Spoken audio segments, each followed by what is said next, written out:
La fibro comenzó 30 años antes. La fibro comenzó a partir de una experiencia traumática. En el trabajo que hemos hecho con mujeres fibromiálgicas, en el 85% estaba el antecedente de abuso sexual en la infancia. 85%. ¿De acuerdo? Y el 100% el maltrato, el abuso, la experiencia traumática, el trauma infantil, en el 100%. Uno de los resultados de este estudio es que, estando esta experiencia traumática en el 100% de los casos, el abuso sexual en el 85% de los casos, en una muestra de 80 mujeres, lo que prácticamente la totalidad de ellas refería es que nunca se lo habían preguntado. Y eso, como luego veremos, esto es retraumatizador. Esto es un concepto que vamos a plantear aquí varias veces, ¿no? A lo largo también de estos días, la retraumatización. Entonces, no me lo han preguntado. Y en alguna ocasión, ya os conté, en alguna ocasión, alguna de ellas me contaba, yo lo conté, se lo propuse a la médico, a la neuróloga, al reumatólogo, y me dijo que no tenía ninguna, que eso era, que no tenía ninguna repercusión, que no tenía ninguna importancia esa experiencia traumática, ese abuso sexual por parte del vecino, mientras los padres eran unos consentidores, abuso entre los 8 y los 12 años, en fin, hemos visto muchísimos casos así. Y alguno de nosotros pues, le ha dicho a esta mujer que eso no tenía ninguna importancia, nada que ver, y que lo que tenía que hacer, además, eso pasó hace muchos años, lo que tenía que hacer es olvidarlo, pasar página, superarlo, no. Claro, y esta mujer llorando me decía, la médico, que yo la quería mucho, a la médico y tal, pero me decía esto y yo siempre salía muy mal, salía peor de la consulta, porque lo que pensaba es que ¿cómo se hace eso? ¿Cómo puedo pasar página? ¿Cómo puedo olvidarme? ¿Cómo puedo superarlo? No sé cómo hacerlo. Alguien me tiene que decir en todo caso cómo hacerlo. Así que yo sabía que aquello tenía mucho que ver con el dolor, con no poder con mi alma, que es lo que dicen los pacientes. No puedo con la vida, no puedo con mi alma, ¿no? Yo sabía que eso tenía que ver, pero claro, la médico me dice que no, que lo que tengo que hacer es pasar página. ¿Y cómo lo hago eso? ¿Cómo paso página? ¿De acuerdo?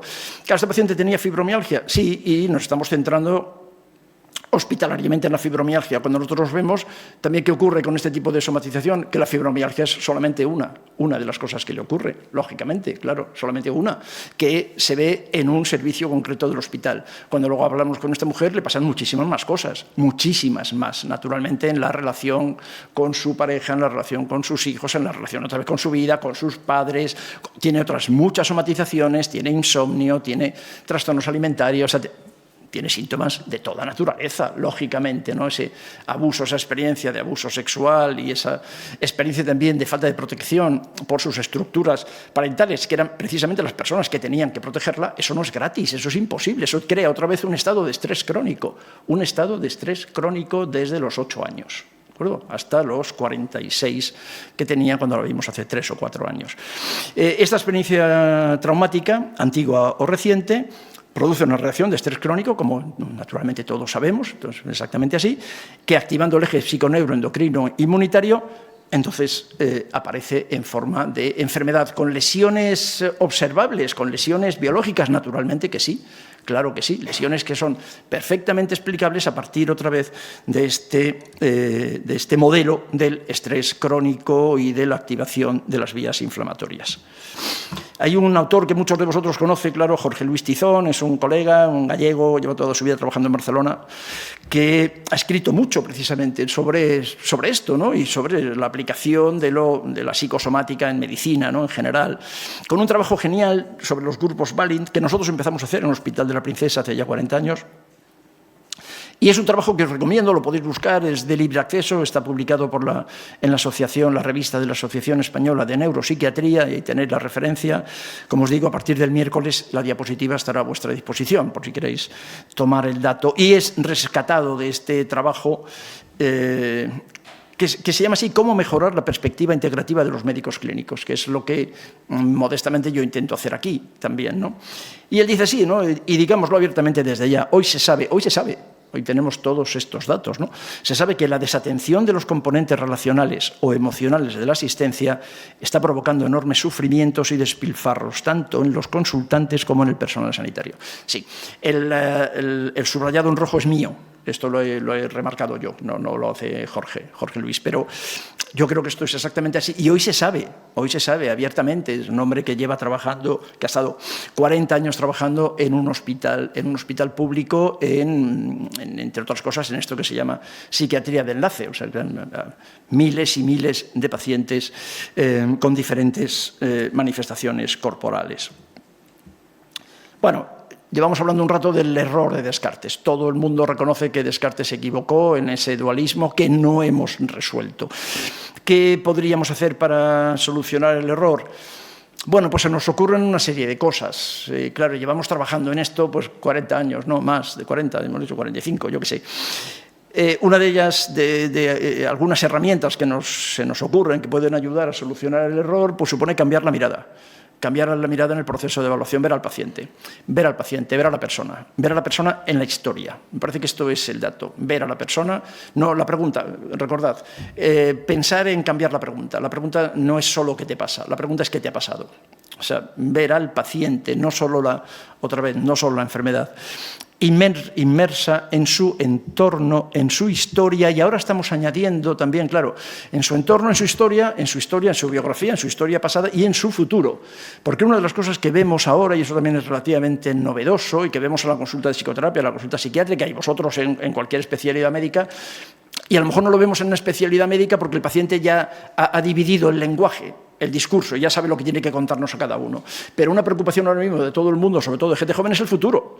Tenemos que incluir el futuro, que hace 20 o 30 años, y por supuesto cuando yo era joven, no era una preocupación. Yo cuando estaba estudiando medicina y sabía que iba a tener trabajo nada más terminar medicina, y lo tuve y fue todo relativamente fácil, ¿no?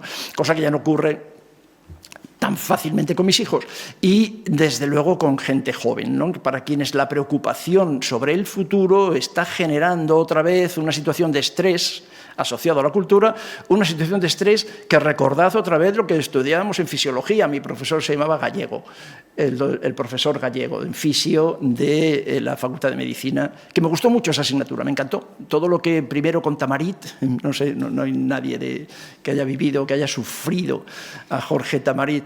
¿Os acordáis de Tamarit? Yo fui profesor, fíjate, después de lo que me hizo sufrir Tamarit. Fue una cosa dramática, ¿no? Jorge Tamarit.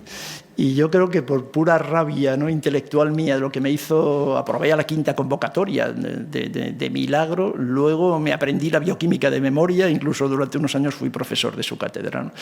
Pero no me gustó nada la asignatura de Tamarit, de Fisiología 1, pero Fisiología 2 me encantó. Y sigo recordando muchas de las cosas que vemos ahora, ¿no?, sobre las que se ha avanzado mucho. Algunas ya las estudiábamos con Gallego, o sea, ya lo estudiamos en Fisiología 2. ¿No? Este estrés crónico, otra vez, la historia y el futuro, ¿no?, y las expectativas de futuro. La solución del error de Descartes pues supone incorporar técnicas terapéuticas en los dos sentidos. No solamente hacer psicoterapia, que es lo que hemos hecho toda la vida. A los médicos se nos ha criticado siempre que los médicos solo nos ocupábamos de lo corporal, solo nos ocupábamos de lo biológico, que no pensábamos nada de la emocionalidad, de los afectos, y estoy de acuerdo mayoritariamente. Pero a su vez lo que yo he podido ver también, que también he sido profesor de alguna facultad y sigo siendo la Facultad de Psicología, es que a los psicólogos les pasa exactamente lo mismo. O sea, los psicólogos no se han preocupado jamás de lo corporal. A los psicólogos solo les preocupan los fenómenos mentales y el cuerpo como si no existiera, ¿no? Así que estamos en esa situación. El error de Descartes pasaría por incorporar técnicas terapéuticas en los dos sentidos, lo que llamamos terapias de arriba a abajo. Esto es lo que es psicoterapia. La psicoterapia es, simplificándolo mucho, esto es, algo me pasa a mí aquí, y siempre se ha hecho esta topografía, ¿no? Algo me pasa aquí en la cabeza, donde se ha pensado que estaba solamente lo mental, hoy sabemos que lo mental está también en el intestino, pero en todo, y lo cerebral, claro. Pero haciéndolo muy simple, algo me ocurre aquí, si arreglo esto, así aprendí yo mis primeros pasos como psicoterapeuta en formación psicoanalítica, si arreglo lo que me pasa aquí, la úlcera de estómago va a desaparecer sola. porque tiene que ver con un problema, con la vinculación con un tipo concreto de figura materna que describió muy bien Ángel Garman, un psicoanalista vasco que se exilió, que fundó la Asociación Psicoanalítica Argentina, una historia preciosa. Y ya está, y esta es la psicoterapia de arriba a abajo. Y esto es la psicoterapia siempre supone eso. Bien, y eso seguimos haciéndolo, naturalmente que seguimos haciéndolo. Lo que vamos ahora a incorporar también es recuperar aquello de mens sana, in corpore sano. Esto es que lo mental no solamente está ahí, que la serotonina no solamente está en el cerebro, que la serotonina también está en el intestino y que vamos a incorporar también técnicas de abajo arriba y vamos a hacer cosas concretas sobre el cuerpo. ¿Para qué? Para mejorar la función cerebral. Y si mejoramos la función cerebral, vamos a mejorar sin duda la función mental. Y si mejora la función mental, mejora la función corporal otra vez y un feedback positivo y cada vez mejor. Entonces vamos a utilizar técnicas de abajo arriba. ¿En qué estáis pensando? Mindfulness puede ser una de ellas, yoga puede ser, que el paciente duerma, el ritmo sueño-vigilia o la alimentación. Esto es técnicas puramente corporales, de las que luego haremos algún comentario, y que eso se puede y se debe, además, integrar, ¿no? Hay un otro autor que todos conocéis, porque esto lo hemos estudiado, no lo hemos conocido ninguno, claro, pero todos lo hemos estudiado en la facultad. Yo recuerdo que me hablaban de Sir William Osler. Bueno, y una de las cosas por las que os lo he pasado la historia es por esta frase, ¿no? que comparto absolutamente, ¿no? Es más importante saber qué tipo de persona tiene una enfermedad que saber qué tipo de enfermedad tiene una persona. Pues no sé si es más importante o no, yo no voy a entrar ahora en ese debate, no voy a competir sobre qué es lo más importante o no, y no deberíamos de competir, no tiene mucho valor eso, pero sí es muy importante, o al menos tan importante, que es lo que queremos plantear aquí, ¿no? Tan importante saber qué persona presenta una enfermedad y qué enfermedad presenta esa persona, ¿no? Eso podría tener que ver con lo que se ha llamado en los últimos años este error categorial en medicina, ¿no? De forma que lo que yo recuerdo haber estudiado en un hospital clínico y lo que otra vez, disculpadme que insista en esto, porque a mí me ha ayudado mucho, ¿no? Lo que mi hijo me ha contado de lo que ha aprendido en el 12 de octubre y también en la misma Complutense, claro. Bueno, pues he visto unos pulmones, he palpado un hígado, he leído un hemograma, una función renal, he medido varios signos clínicos, pero ¿dónde está la persona? El todo no es igual a la suma de las partes. O sea, el paciente no es órgano aislado. Y es lo que yo recuerdo que en algunas especialidades, en algunas áreas de mi formación como médico, era lo que se me explicaba. Y de hecho se hablaba así. Hablábamos en el hospital, se refería, yo recuerdo perfectamente, siendo interno de medicina interna, con Gil Sanz, yo recuerdo cómo se hablaba de la cirrosis de la cama 14, el asma de la 16, la pancreatitis de la... Eran pancreatitis, o sea, lo que se veía era una pancreatitis, una cirrosis o un asma. Y es así, no sabíamos cómo se llamaba el paciente y, por supuesto, no sabíamos absolutamente nada de la historia del paciente, ni de su pasado, ni de su entorno, ni de su presente siquiera, y mucho menos de su futuro. Ni que decir, claro, de sus miedos o de sus angustias. Estoy hablando de pancreatitis, de cirrosis o de asma. Imaginaos, claro, por ejemplo, estos ejemplos que se me han ocurrido, ¿no? La diabetes tipo 1. Imaginaos, claro, las emociones asociadas a esos diagnósticos o a una enfermedad cancerosa, ¿no? Claro. La persona no es su cuerpo, la persona no es el cerebro, no es la conducta, yo no soy mi enfermedad, ¿no? La persona es la experiencia única e irrepetible, ¿no? Susceptible de cambiar a cada instante que se va desarrollando a lo largo de la vida. No existen ni pueden existir dos personas iguales. La categorización como enfermedad, que en psiquiatría puede llegar incluso a niveles de caricatura, el ver al paciente por un diagnóstico DSM, como un trastorno depresivo, trastorno trastorno alimentario, algo curiosísimo, porque además, claro, con este tipo de manera de hacer las cosas, de evaluar de manera categorial, lo habitual es que al paciente le pasen varias cosas simultáneamente. Entonces, un paciente tiene varios diagnósticos de trastorno mental. En lugar de entender que esas manifestaciones de trastorno mental no son más que manifestaciones del sufrimiento, son manifestaciones del sufrimiento humano. El DSM-5, que conocéis, la mayoría conoce el DSM-5, ¿no? Como manual de diagnóstico y estadística de los trastornos mentales, el DSM-5, que cada año, cada edición, esta es la 5ª edición, cada edición se han inventado más diagnósticos. El DSM-5 no es más ni menos que un catálogo de las manifestaciones del sufrimiento humano. ¿Qué es relativamente fácil que ocurra? Que una persona con un trastorno del comportamiento alimentario pueda tener otra categoría, trastorno depresivo mayor, trastorno por consumo de sustancias, trastorno del control de los impulsos, trastorno de personalidad límite. Nos encontramos con una persona que no es una persona, son simplemente varias categorías diagnósticas. Varias categorías diagnósticas para las que, por cierto, para cada una de ellas se le pone un psicofármaco. ¿Sabes? Con mucha frecuencia. Y nos encontramos entonces con pacientes en psiquiatría, y todos conocéis algún caso, pacientes en psiquiatría con 6, con 7, con 8 medicamentos diferentes, muchos de ellos repetidos, porque además se han ido poniendo a lo largo de diferentes visitas, ¿no? Ocurre también en otras especialidades médicas, no solamente en psiquiatría. Conocéis también este autor, que es un autor muy conocido, claro, en el ámbito de la práctica de la medicina, ¿no? Los que sufren no son los cuerpos, decía él, no, son las personas, exactamente así. También conocéis a Albert Jobel, y voy a proponeros, si no lo conocéis, él hace un trabajo que a mí me pareció muy interesante, medicina basada en la afectividad.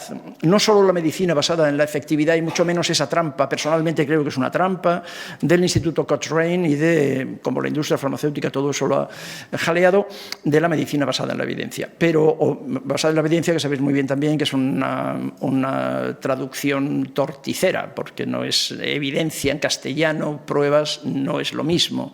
Evidence no son evidencias, ¿no? Bueno, pues Albert Jobel hace también todo este trabajo, otro médico, claro, lo que él llama medicina basada en la afectividad. Este trabajo, el modelo afectivo, efectivo, porque el modelo afectivo resulta que es muy efectivo, es lo que estamos también planteando aquí. Este trabajo está disponible en Internet, podéis bajarlo y os voy a recomendar que lo hagáis. Buscáis Albert Jobel, modelo afectivo, efectivo, y os vais a encontrar un PDF que podéis descargaros de forma gratuita y os va a dar alguna idea interesante. Y teniendo en cuenta otra vez que estáis aquí es porque os interesan estas ideas, así que esto es gratis, descargadlo con vuestro buscador habitual de Internet. Decía él, ¿no? He rescatado algunas cosas. No todo en medicina es el tratamiento, no todo es razón, no todo es técnica y procedimiento, ¿no? Lo importante es el enfermo, no la enfermedad. Claro. Y termino con esta introducción con algo que a mí personalmente también me ha ayudado mucho, ¿no? He aprendido mucho, no sé si psiquiatría y psicoterapia, pero desde luego del funcionamiento humano y de las emociones humanas y de las pasiones humanas y de los problemas humanos he aprendido mucho del cine y desde luego de la literatura y de escuchar a mis pacientes. Mis pacientes me han enseñado casi todo lo que sé. Y me gusta mucho Vargas Llosa y al Comité de los Premios Nobel también. Y, como sabéis, le dieron el Premio Nobel en 2010. Y dentro del discurso, el discurso de aceptación del Premio Nobel de Vargas Llosa es algo que merece la pena leerse. También lo tenéis en Internet y yo he rescatado un parrafito. Pero el parrafito me encanta, ¿no? Debemos aspirar a que la vida no se reduzca al pragmatismo de los especialistas, que ven las cosas en profundidad, pero ignoran lo que las rodea, precede y continúa. Me parece la última línea. Ignoran lo que las rodea, precede y continúa. Os decía antes, es posible que los médicos y quienes estamos aquí, es evidente que somos una excepción, pero es posible que la medicina no se haga cargo de esto, pero la población lo necesita. Y hay un premio Nobel de literatura que lo dice, y lo dice públicamente en un discurso de aceptación de un premio. Lo dice, que se necesita, que la población, los enfermos, necesitan que la vida no se reduzca al pragmatismo de los especialistas, que ignoran lo que las rodea, precede y continúa. Desde que yo empecé estudiando medicina en el Hospital Clínico hasta ahora, yo creo que cada vez sabemos más cosas, pero sabemos más cosas de cosas más pequeñas. Pero tenemos cada vez, y sobre todo, claro, con la era, los últimos 20 años, ¿no? Con el auge de la era de Internet, os habéis dado cuenta que cada vez tenemos más información, pero menos conocimiento. Es uno de los grandes problemas, claro, ahora mismo de la gente joven, ¿no? Hay cada vez más información y, sin embargo, lo que nos parece es que cada vez hay menos conocimiento, porque hay menos capacidad para unir, ¿no? Para enlazar toda esa información. Y la población, nos guste o no, la población lo necesitan, nuestros pacientes lo necesitan, para no irse a aquellos curanderos que curaban todo menos el cáncer que vimos al principio, ¿no? Escuchando al cuerpo. Bueno, esto es lo que voy a proponeros también en las próximas horas, escuchar al cuerpo. No solo verlo, escuchar al cuerpo. El ser humano está enfermo por falta de vocabulario. Es decir, una de las cosas también que voy a proponer de forma inmediata es exactamente esto, ¿no? Intentar hacer una especie de traducción o pensar en hacer una suerte de traducción, de desencriptar algunos de los síntomas, ¿no? Como lenguaje de signos. Después de muchos años viendo pacientes y escuchando pacientes y mirando vidas de pacientes, sinceramente me parece que no es tan difícil. Lo que es verdad que necesitamos es querer mirar y querer escuchar. Y eso, otra vez, lo decía al principio, me consta que las instituciones sanitarias no os lo ponen fácil. Yo estuve muchos años trabajando en un hospital público, llevo muchos años más trabajando en un encuadre privado y en ese sentido me siento un privilegiado y tengo que reconocerlo. Sé que la mayoría de vosotras y de vosotros no lo tiene fácil, lo de querer sí que queréis mirar y queréis escuchar, pero seguramente no lo tenéis fácil. Técnicamente podríamos ver quizás cómo hacerlo estratégicamente. Y mirar ¿qué? Mirar un poquito más allá de la biología molecular. No tengo nada en contra de los conocimientos en biología molecular otra vez, absolutamente nada. Nada en contra otra vez. Esto no es una medicina alternativa que va a plantear. No. Lo que me parece es que la biología molecular está bien, pero que nuestros pacientes, que son otra vez seres humanos, merecen que miremos un poco más allá de la lesión de su mitocondria, de la lesión de sus órganos concretos, ¿no? Me gusta mucho esta imagen, ¿no? Bueno, no necesitas más tiempo, necesitas más concentración. Nosotros empezamos a trabajar en un modelo de psicoterapia breve, que muchos de vosotros conocen, claro, de psicoterapia breve, que ahora llamamos psicoterapia breve focalizado en el conflicto. Y empezamos a trabajar en este modelo de psicoterapia breve en los años 80. En los años 80, como una alternativa a lo que entonces fundamentalmente se hacía y que yo empecé a aprender como psicoterapeuta, que era el psicoanálisis, y que no podía practicar de ninguna forma terapia psicoanalítica en un hospital público. No podía, de ninguna manera. Así que empezamos a investigar y aprender de autores que estaban trabajando ya en esto que se llama psicoterapia breve, y aprendimos, es verdad, que no hacía falta tanto tiempo, que no era toda la verdad, aquello podía ser una verdad, claro, pero no era toda la verdad, que lo que necesitábamos era más concentración, necesitábamos focalizar. Si aprendemos a focalizar en psicoterapia, en la mirada del paciente, en la intervención, si aprendemos a focalizar, luego resulta que necesitamos mucho menos tiempo de lo que, sin embargo, solemos creer, ¿no? Claro, ¿y esto por qué pasa? Aprender a mirar y aprender a escuchar pasa por algo que es muy complicado, que es preguntar. Y el riesgo de preguntar es que a veces te responden. Eso es un riesgo. Preguntar es muy arriesgado. En lo que va de día todavía no, porque habéis tenido desde las 10 y estáis aquí en absoluto silencio. Pero en lo que os queda de día y en este fin de semana pensad en las preguntas que no habéis hecho. No hace falta que lo digáis en público, no hace falta que lo reconozcáis. Pero este fin de semana ha habido varias preguntas que no habéis hecho. ¿Por qué? Porque no queríais saber la respuesta. Esto forma parte de la vida cotidiana, esto no me pasa solamente a mí, me parece, espero. Es decir, el problema de preguntar es que a veces te responden y no siempre sabes qué hacer con la respuesta. Y si no sabes qué hacer con la respuesta, ¿qué es lo que no haces? ¿Qué es lo que haces, perdón? No preguntar, no preguntas. Exactamente así, claro.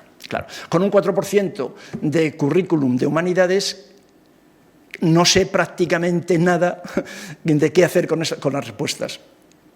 No tengo ningún recurso para estas preguntas. Así que, ¿qué es lo que hemos hecho académicamente? Una negación. Directamente no preguntamos. Y ya está.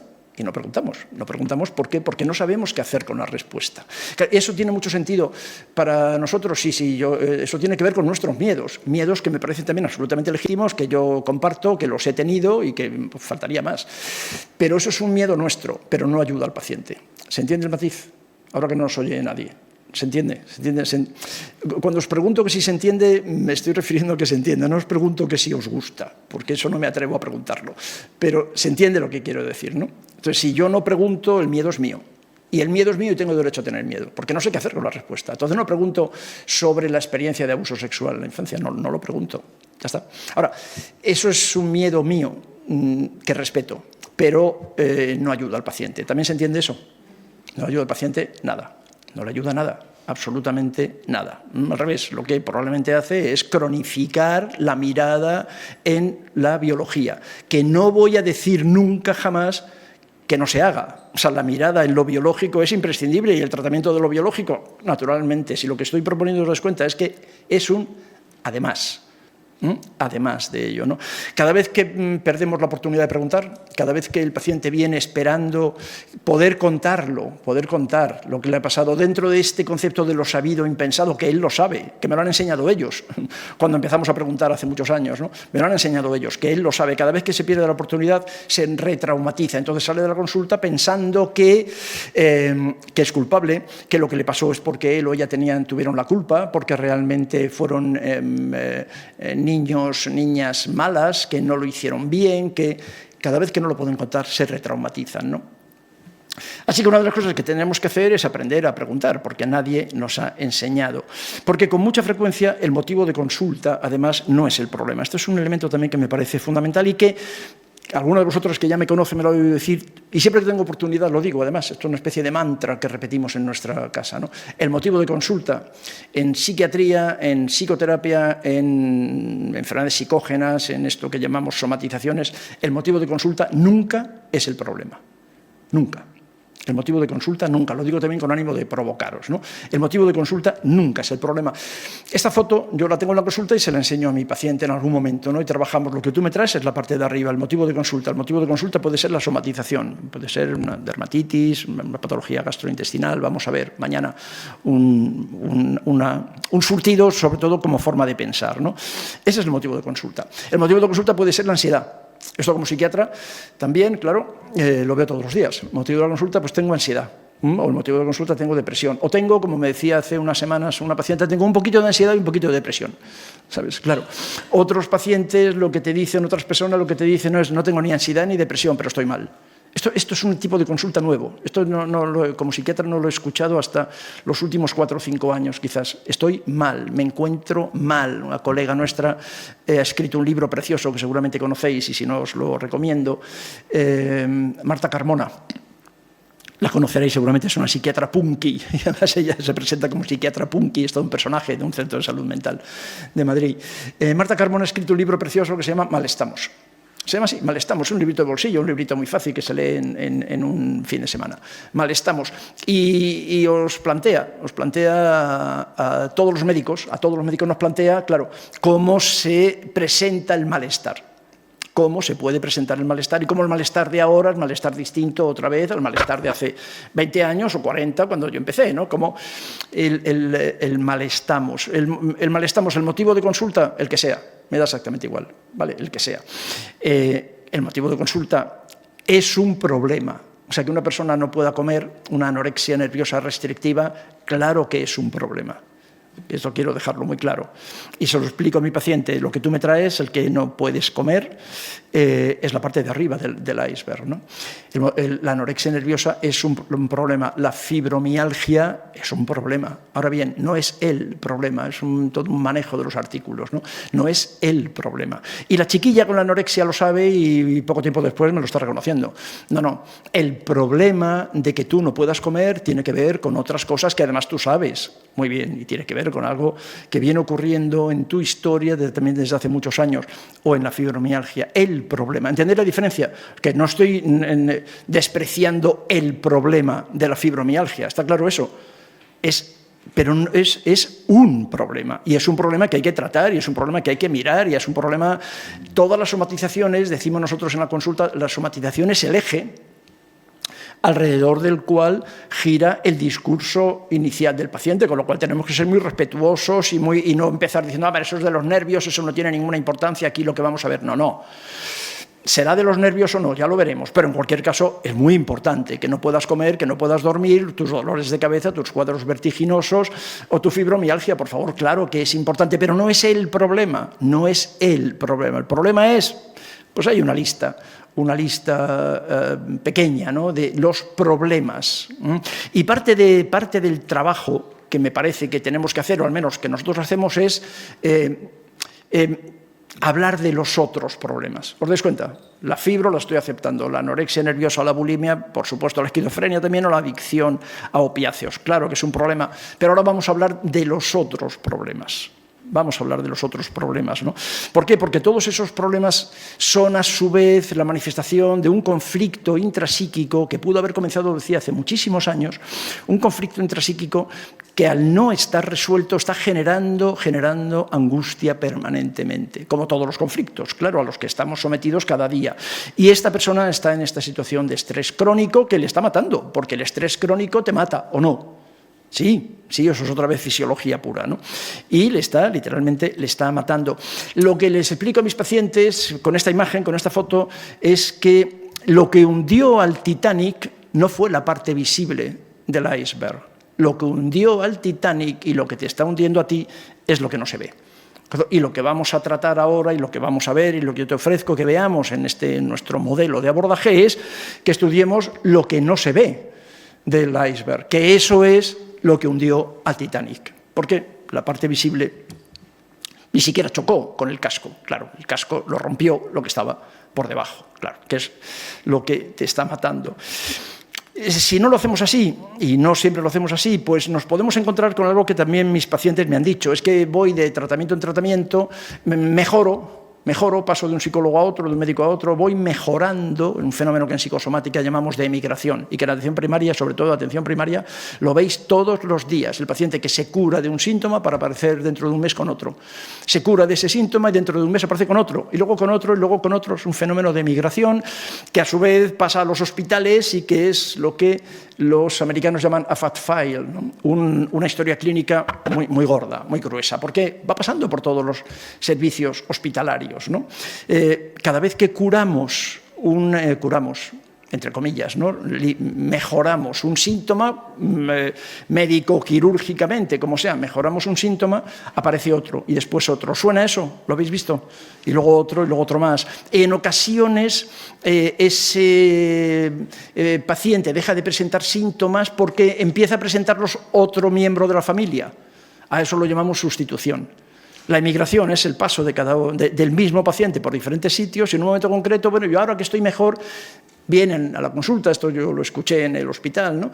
Qué mala suerte tenemos, parece que nos ha mirado un tuerto. Ahora que yo por fin llevo una temporada muy buena, ahora estamos todos los días de médicos con la niña, o con mi marido, o con el niño, porque ese es el fenómeno de la sustitución. ¿Por qué es lo que estamos haciendo con algunos tratamientos de psicoterapia, de terapias más o menos superficiales, o con psicofármacos, por ejemplo? ¿Qué hacemos? Ventilar el humo.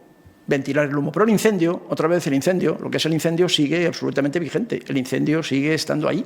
Entonces, ese conflicto otra vez que tiene que ver con el maltrato, con el abuso, con el abandono, con la falta de sintonía parental, con el trauma relacional temprano, eso sigue exactamente ahí, nadie lo ha mirado, nadie ha hablado de ello, nadie ha intervenido sobre ello. Vamos disipando el humo, pero el incendio sigue absolutamente vigente y todos conocéis pacientes que están así, de un síntoma en otro, de una enfermedad en otra, ¿no?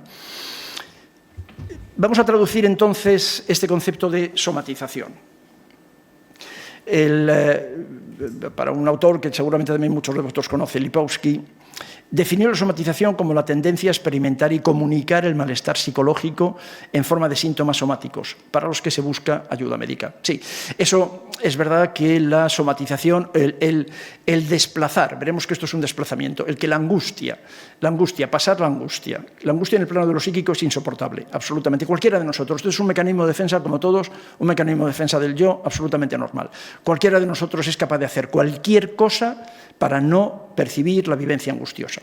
Cualquier ser humano sano, y de hecho lo hacemos cualquier cosa para no vivir la angustia. Bueno, pues uno de los mecanismos de defensa es la somatización, precisamente, que es lo que Freud llamó un desplazamiento. Y me gusta mucho el concepto de desplazamiento. Se desplaza la angustia del plano de lo mental, se desplaza al plano de lo corporal. En la Viena de finales del siglo XIX de Freud, eso tenía menos valor. ¿Por qué?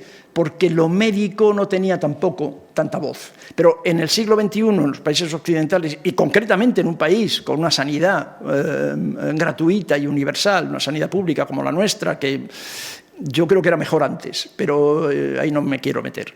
Pero sigue siendo una sanidad muy buena. La vida se ha medicalizado. Es decir, la corporalidad tiene voz.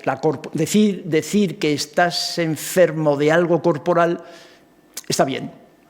¿Entendéis lo que quiero decir?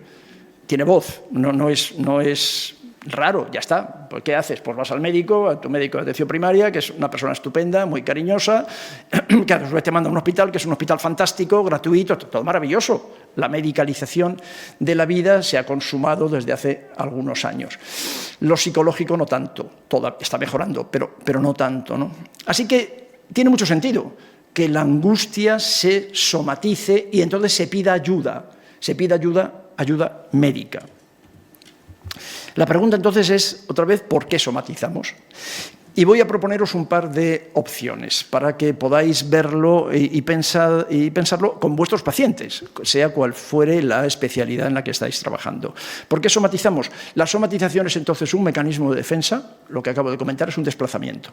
La somatización es una forma de desplazar la angustia al plano de lo corporal.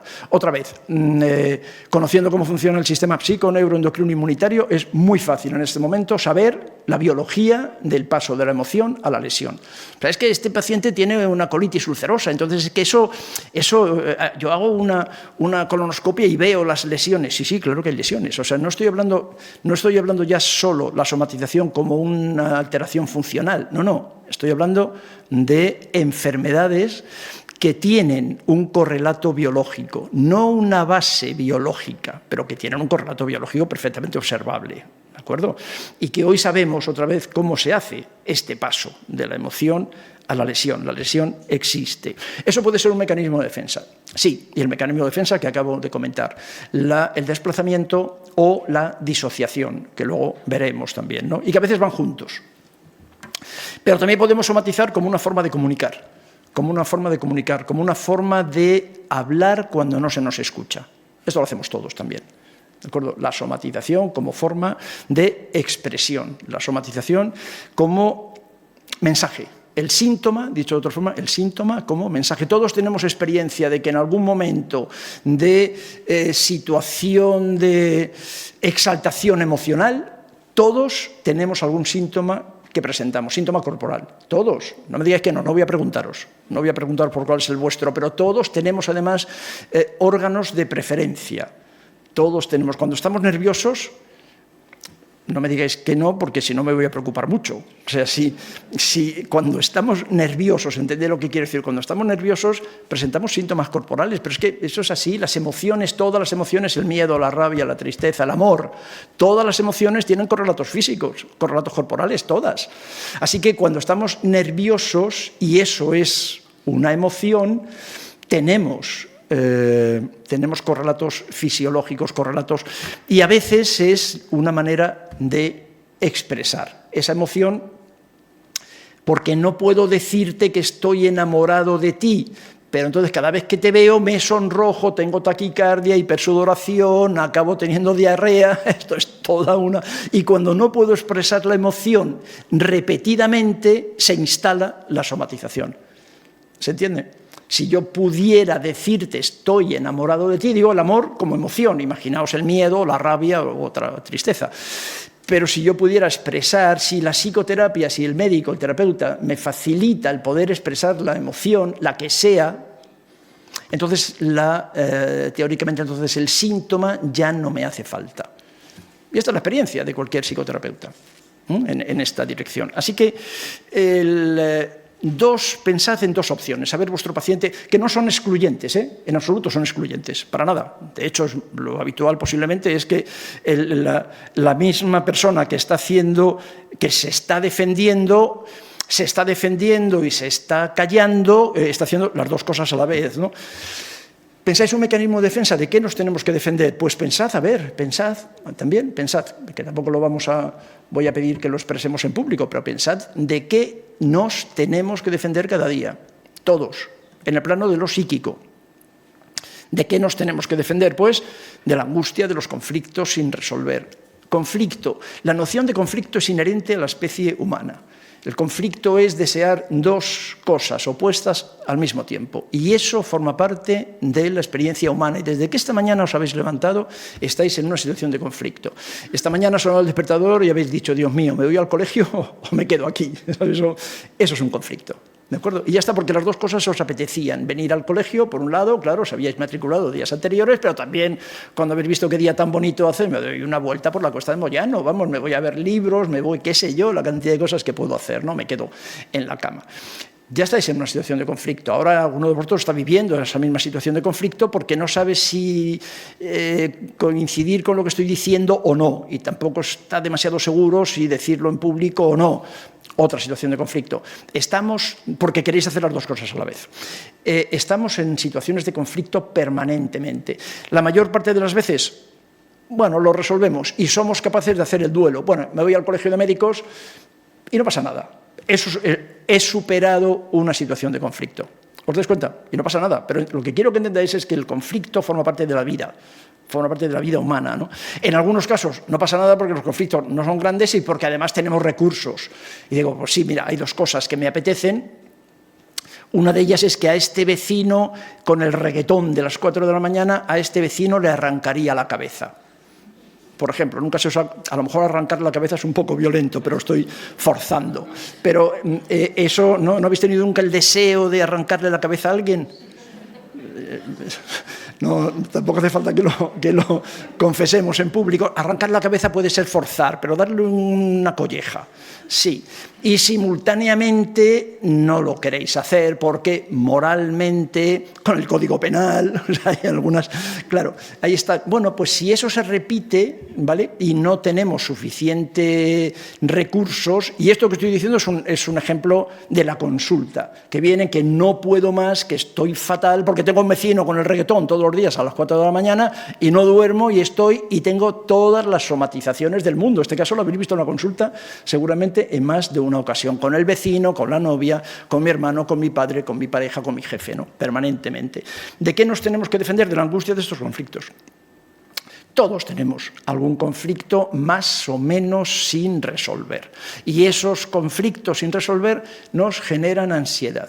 No pasa nada, podemos vivir con ella mayoritariamente. Otras personas, sin embargo, no. Claro, no pueden hacerlo. ¿De qué nos tenemos que defender? Pues de la angustia del abandono, de la angustia de la duda, de la angustia en general. Y yo he hecho ya esa traducción, ¿no?, del miedo. Algo que a mí me ayudó mucho y que hace algunos años, no sé en qué momento se me ocurrió, es, en lugar de hablar con mis pacientes de angustia o de ansiedad, cuando me di cuenta de que eso era un término que formaba parte del argot sanitario, psiquiátrico, psicológico, hacer la traducción simultánea y ayudar a que mi paciente, en lugar de hablar de angustia, aprendiera y para hablar conmigo empezáramos a hablar de miedo. Todos los trastornos por ansiedad, todas las personas que vienen con ansiedad, que tienen ansiedad, lo que tienen es miedo. Entonces, entiendo muy bien lo que dices, entiendo lo que es la ansiedad, te prometo que sé lo que es la ansiedad, lo he estudiado, sé lo que es la ansiedad, sé también, o quiero saber lo que es la angustia, pero vamos a hablar de miedo. ¿A qué tienes miedo? Y eso es más fácil para ellos, porque si no la angustia, por cierto, además, la angustia, claro, se define como el miedo sin objeto. Entonces vamos a convertirlo en miedo y vamos a encontrar el objeto, porque siempre está, siempre, todos los pacientes con angustia, cuando les proponemos hablar de miedo y de cuál es el objeto de ese miedo, al principio a lo mejor se quedan chocados y no saben muy bien, pero lo vamos facilitando, les vamos animando a que lo hagan y al final encuentran el objeto de su miedo, ¿no? Y un mecanismo de defensa de las consecuencias de las experiencias traumáticas silenciadas, naturalmente, y en eso vamos a insistir. Es un mensaje también, la somatización es un mensaje. Es un mensaje que tiene que ver con ¿qué? Con una desconexión. Con una desconexión que a su vez es otra defensa frente a una experiencia traumática. Tiene mucho sentido que hagamos esa desconexión. Nuestro sistema nervioso funciona bastante bien, está bastante bien organizado. Claro, cuando las emociones no se pueden regular, nos encontramos con personas que dicen que no hay palabras, no tengo palabras para expresar lo que siento en concreto. Eso lo habéis escuchado muchas veces. Bueno, ¿y cómo te duele? ¿Y cómo es el dolor? ¿Y qué es la sensación? No, pues no sé cómo contarlo, no sé cómo expresarlo. Algo me pasa aquí en el pecho. Con frecuencia lo que hacen es que te cuentan síntomas corporales. síntomas somáticos. ¿Por qué? Porque no tienen palabras para expresar sus sentimientos, ¿no? Para expresar sus emociones, ¿no? Insisto en lo que planteábamos antes. Desde este punto de vista, entendemos que enfermamos por falta de vocabulario.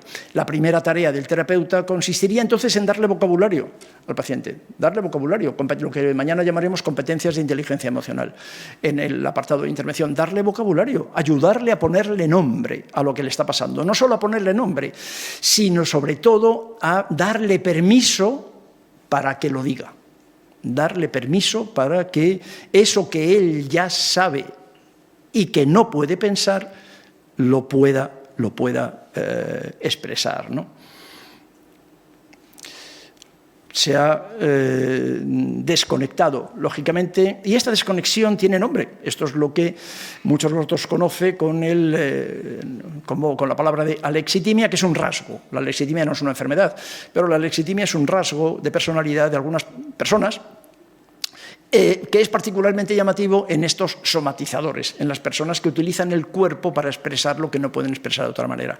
La alexitimia, que etimológicamente, alexitimia, si lo partimos en sus raíces etimológicas, sería a lexitimos, que sería a la partícula de negación, la incapacidad, la dificultad, lexi para la lectura y la expresión, timos, afectos, emociones. Esto es la lexitimia. Esto son personas que tienen una carencia de los medios de expresión de las emociones. Hay una alteración en las conexiones neuronales entre el sistema límbico y el neocórtex. El autor del copyright del término lexitimia fueron mis maestros en psicoterapia breve, Peter Sivneos, un psiquiatra de origen griego, afincado en Massachusetts y profesor de la Universidad de Harvard y del Hospital General de Massachusetts.